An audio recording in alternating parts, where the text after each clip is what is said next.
We continue our discussion of the Pearl of Great Price. With us today are members of the Department of Ancient Scripture, Professors Michael Rhodes, Andrew Skinner, Joseph McCkonkie, Richard Draper, and I'm Robert Millet. Perhaps one of the first efforts on the part of the Church of Jesus Christ of Latter-day Saints to bring together a collection of beliefs would have come on the 9th of June, 1830, when at a conference, first conference of the Church, it was decided by vote to receive sections 20 and 22 as what they call the Articles and Covenants of the Church of Christ. Those became kind of the missionary discussions. Those became the things they were to teach.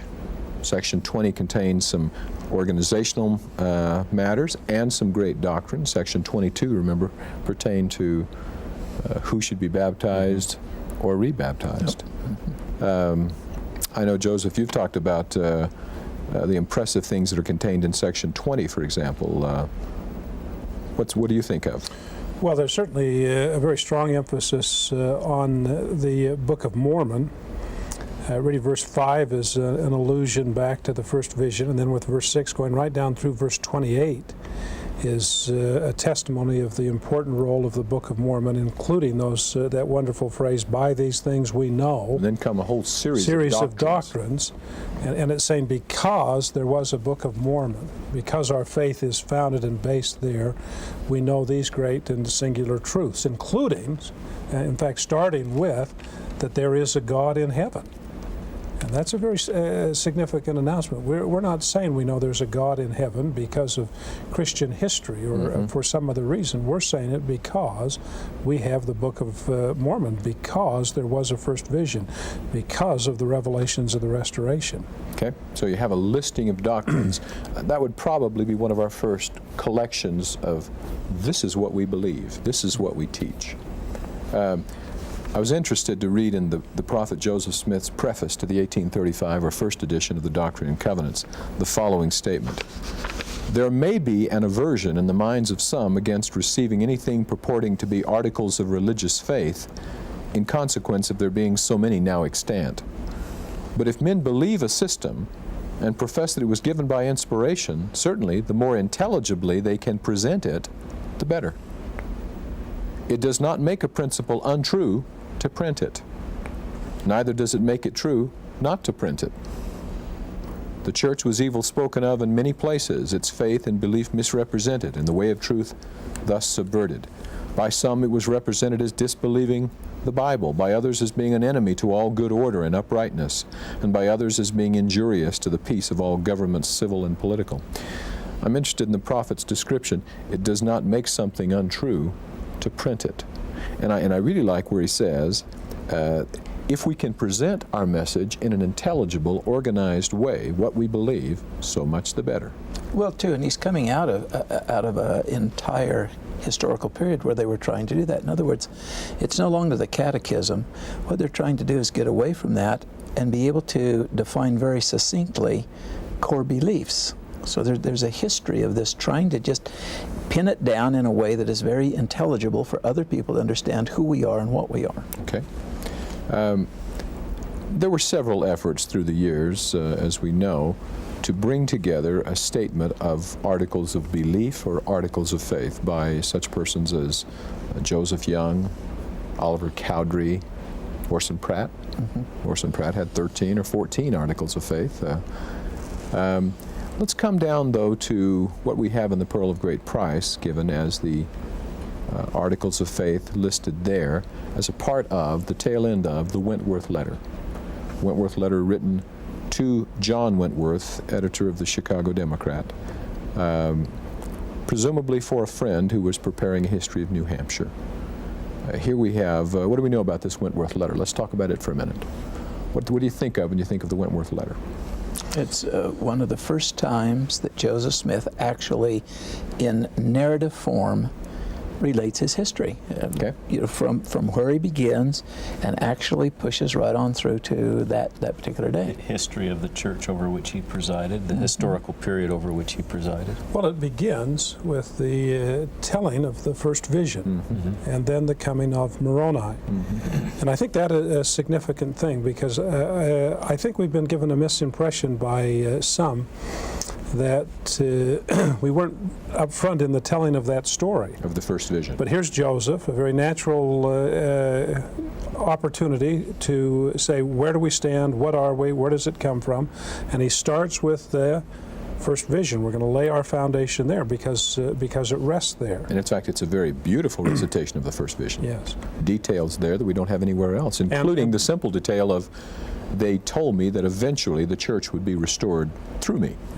And the expression exactly resembled each other in features and likeness. Yes, the Father In and the reference Son. to the Father and the Son. So- And he follows with the coming of Moroni, and again gives you some detail that you don't get in any other source. So then it's no accident that in the Articles of Faith, the very first one is the nature of the Godhead. Sure. Because Joseph learned that for himself Follows very in the naturally, Sacred doesn't it? Grove. Yeah. And so at the end of that document we call the Wentworth Letter, one of the great documents in our history, you find these 13 unnumbered statements of belief. Since that time, there have been a few little changes here and there editorially, but read basically the same as they did in 1842 when this document was prepared. Let's look at the Articles of Faith. First impressions. One of the things I think we could say, and that is, as they come out in the first edition of the Pearl of Great Price, they aren't articles of faith. They're just simply there. Just statements of belief are just listed right there. Probably should acknowledge, thank you, Richard, that when the Pearl of Great Price is first organized by Franklin D. Richards, the Articles of Faith are there. Yep. When it's first Part of it. canonized, when the Pearl of Great Price is first canonized in, 1880, they're there. But interestingly, there seemed to be some question in the minds of Latter-day Saints over the years as to whether the Articles of Faith was part of that canonized collection, and so it was redone in 1890 and again in 1892, just to make sure that everybody knew that this the is Articles of part Faith, the canon. part of the canon of Scripture. And by that time, of course, they've come up with the name. By 1880, we've got the Articles of Belief and so on, and then by 1890, why we've got the Articles of Faith as it now stands. And some people have tried to compare this to a creed, and I don't think it's a creed. How does it differ from a creed? Well, certainly it's not recited by members of the church during any kind of worship service. It's not part of a litany that we recite. And certainly the chanting of the Articles of Faith doesn't do anything particularly to bring a person into a spirit of No. of mysticism. Particularly if you were chanting. Especially if I were chanting it, that's correct. First impressions. As I say, although we do Memorize habitually have the people, when they graduate from primary, the bishop will have them recite one of them, just as a... Well, but it is very, very helpful to know in succinct statements a summary of what you do believe, as the prophet Joseph Smith said. As little children are asked, well, tell me about Mormonism. I remember growing up in the mission field. Tell me what you believe. Well, I had a ready-made answer in the Articles of Faith. I probably sounded rather rote in my recitation, but at least they understood the fundamental principles or ideas associated with Mormonism. Okay. How about the layout of the Articles of Faith? We know there are 13. We have Joseph Smith's name attached. Is there any order in which, can you perceive an order? I don't want us to necessarily read the prophet's mind, but is there an order you see in any way? Well, it strikes me as not only appropriate, but absolutely critical that the very first article of faith, which begins with the Godhead, is the place to start, because the nature of God, which Joseph Smith learned for himself, is the foundation of everything. It's from which everything springs. And we've said that in past discussions with this group, that if you were the devil and you really wanted to mess things up, that's where you start.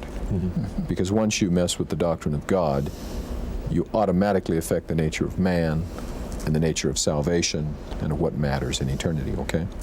It wasn't what Joseph was doing at least in some measure, attempting to respond to the kind of questions that were most often asked of a Latter-day Saint. What are those things that would make you distinctive? What do you believe? And things that we would constantly be asked about would be reflected in the things that he chooses here to talk about, to make expression. Well, let's respond to that, Joseph, by, without us, we don't have the time certainly to go through all 13, but let me just ask you this. I'll skip around and you tell me what that particular article of faith might set forth that would be either unusual or distinctive. How about that? Mm-hmm. One? Good idea. The fact that we have three separate beings. They're very definite individuals. Agency is affirmed. Agency affirmed, and? No depravity of humankind. No human depravity and no original sin. No original sin. You see, these things, this doctrine really flows, doesn't it? Yeah. How about 3? A very beautiful, simple statement, but what does it set forth? Centrality of the atonement. Centrality of the atonement. I like the word. Perfect balance with the necessity of obedience and words. Such as the use of the word may. All mankind may be saved. It didn't say all mankind will be saved. That's right. But you've got the announcement that we're saved only in and through Christ, but at the same time, we have to be obedient to the laws and ordinances of the gospel. And then we get the laws and ordinances of the gospel set forth. Now let me try an idea out here. It seems to me, in a way, that this is a recapitulation of what we've just been reviewing in the book of Moses. We have the doctrine of God set forth, then we have the fall of Adam, and then we have the atonement described, and then we have the ordinances associated with the atonement. The gospel. And we go through, and even to the order that we looked at in a chapter like Moses 7, where we have the gathering of Israel, the 10 tribes, the New Jerusalem, which comes later on in Moses chapter 7. It comes later on in the Articles of Faith. All right. I think another important point is, this certainly gives lie to those who claim that we are not Christians. I mean, over and over again, Christ is central in all of this, and our belief in Him and our reliance on Him. Let's skip around. 5. What would 5 be a reaction to? If I don't mean that overly, but a reaction really to the concept of a priesthood of all believers. Exactly for one thing. Right. The necessity for ordination and divine authority. And it naturally flows, then you get 6, because that's the organization of the church. Good. 7. Well, where we stand in the issues of the day, were there miracles? Are there not miracles? Good. Are there gifts of the Spirit? Are there not gifts of the Spirit? These are issues that are dealt with in the New Testament because they're so pertinent to the early church. We have even some of the same ideas presented by the Apostle Paul in the Articles of Faith. Yes. It strikes me in Article number 6 that although the order is slightly different, first and foremost in both Paul's discussion in Ephesians and Joseph's discussion in the Article of Faith, apostles and prophets. That's the foundation. Both in Ephesians and 1 Corinthians. So if Paul were to sit down and write Articles of Faith, your guess is he'd write the same things in he'd probably go to Joseph's and say, gee, these are pretty good. I think I'll use these. I'll go with yours. 7?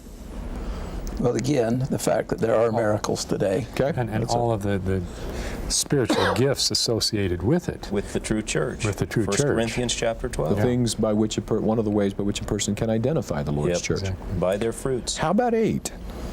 Well, it takes a stand on the Bible, interestingly enough. So here's the issue of infallibility of the Bible. And it's clearly not infallible. Yeah, early on, we know that. He knew it early, but now he states it firmly. That's great. Okay. 9? Continuing revelation. Open nature. Open canon. That's what that's at. We haven't shut the door on revelation. Well, every doctrine that we teach has revelation as its source, doesn't it? It has to bear the label revelation, or it just isn't ours. It isn't good enough for us. Right. Joseph, what about 10?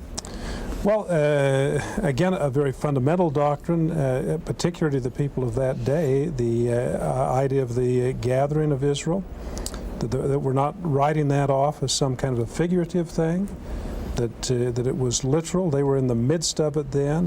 You say figurative. What would they have, in that day, the Christian, the average Christian, and as it would be today, would believe what? Oh, I think that we're gathered as we profess Christ. And that an Israelite, of believers. we become of the house of Israel sort of metaphorically, symbolically by accepting All Jesus. believers are somehow adopted as members of the kingdom of So Israel. interesting, he uses the word literal gathering of Israel. Literal. Restoration of the 10 tribes. We've got some kind of post-millennial, premillennial. We're taking a stand on exactly does the millennium grow out of men becoming more righteous, or does Christ come in and impose that righteousness, and we're coming down solid on the literal nature of the coming of Christ. And then this very distinctive doctrine of the New Jerusalem.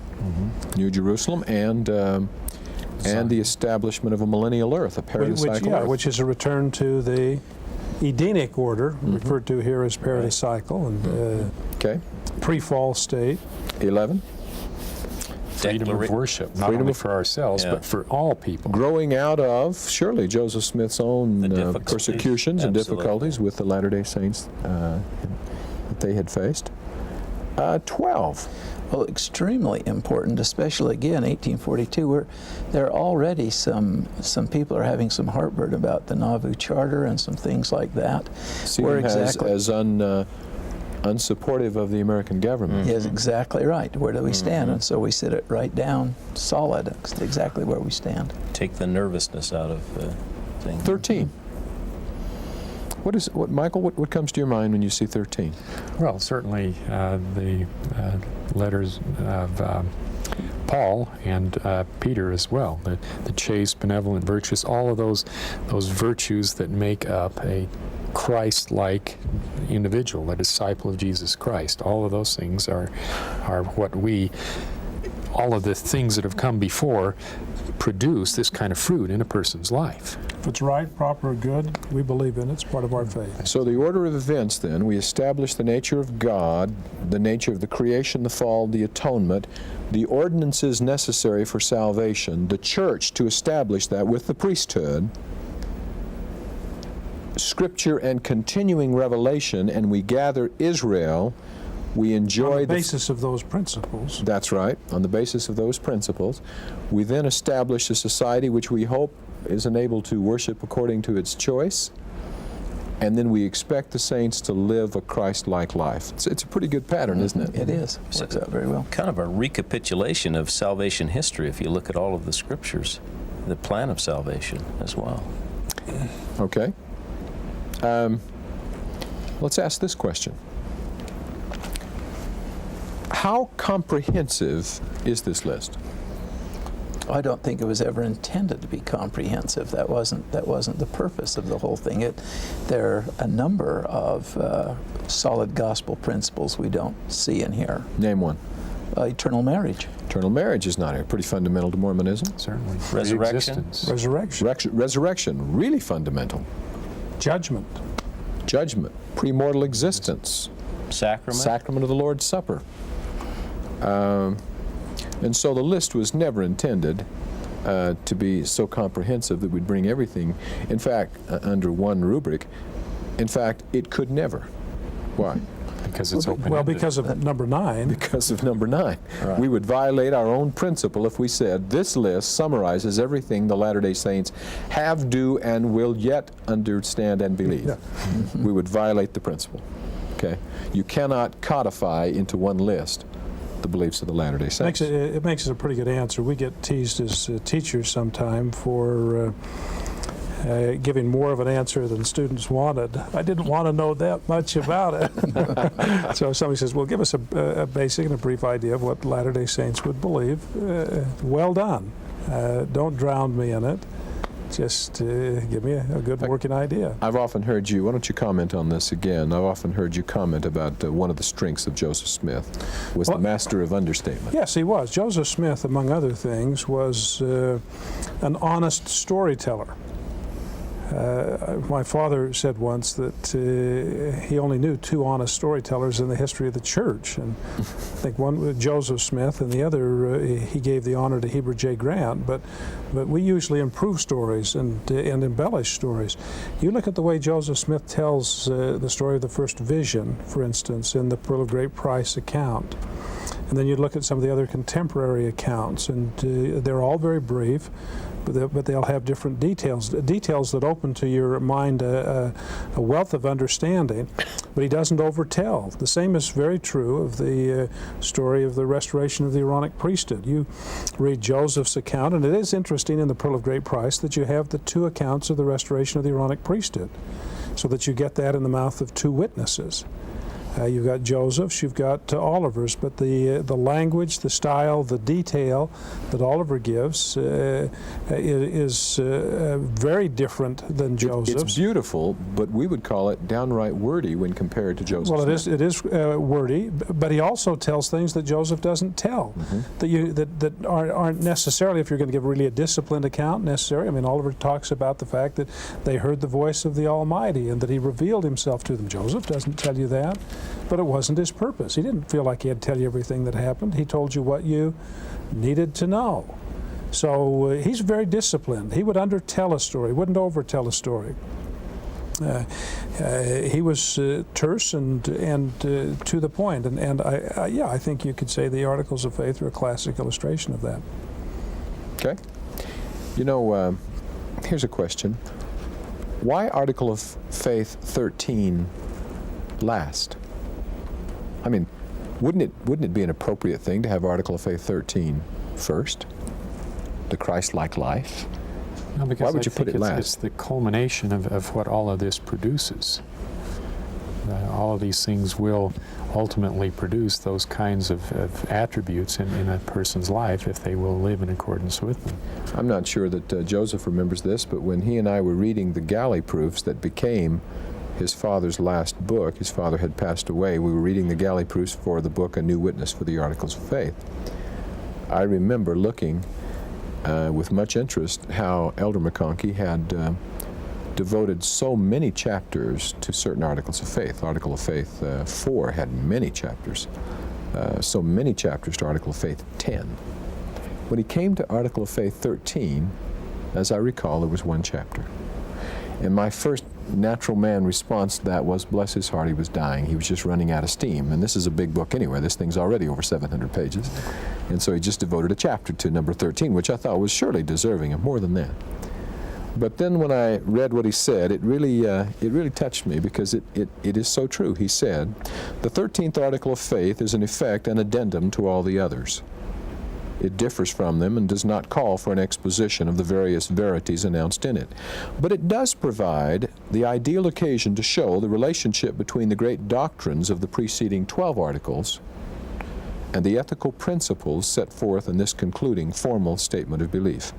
It is one thing, he continues, to teach ethical principles, quite another to proclaim the great doctrinal verities, which are the foundation of true Christianity and out of which eternal salvation comes. True it is that salvation is limited to those in whose souls the ethical principles abound. But true it is also that Christian ethics, in the full and saving sense, automatically become a part of the lives of those who first believe Christian doctrines. I mean, what do you think of there? You think of Elder Packer saying, true doctrine understood changes behavior. Yeah. Elder McCkonkie went on to say, in teaching the gospel, it is far less effective to say, be honest, for honesty is the best policy, and then to reason from a social standpoint why this is so, than to link honesty with the gospel, out of which it grows by teaching. It is only when gospel ethics are tied to gospel doctrines that they rest on a sure and enduring foundation and gain full operation in the lives of the saints. That's a great statement. It is. Well, what shall we say about the Articles of Faith? I can tell you what I like best about them. The very last words in the Pearl of Great Price are the name of the man who gave us all of it. Yeah, Joseph Smith. Isn't that great? Mm-hmm. Let's read 13. Richard, would you read 13 to us?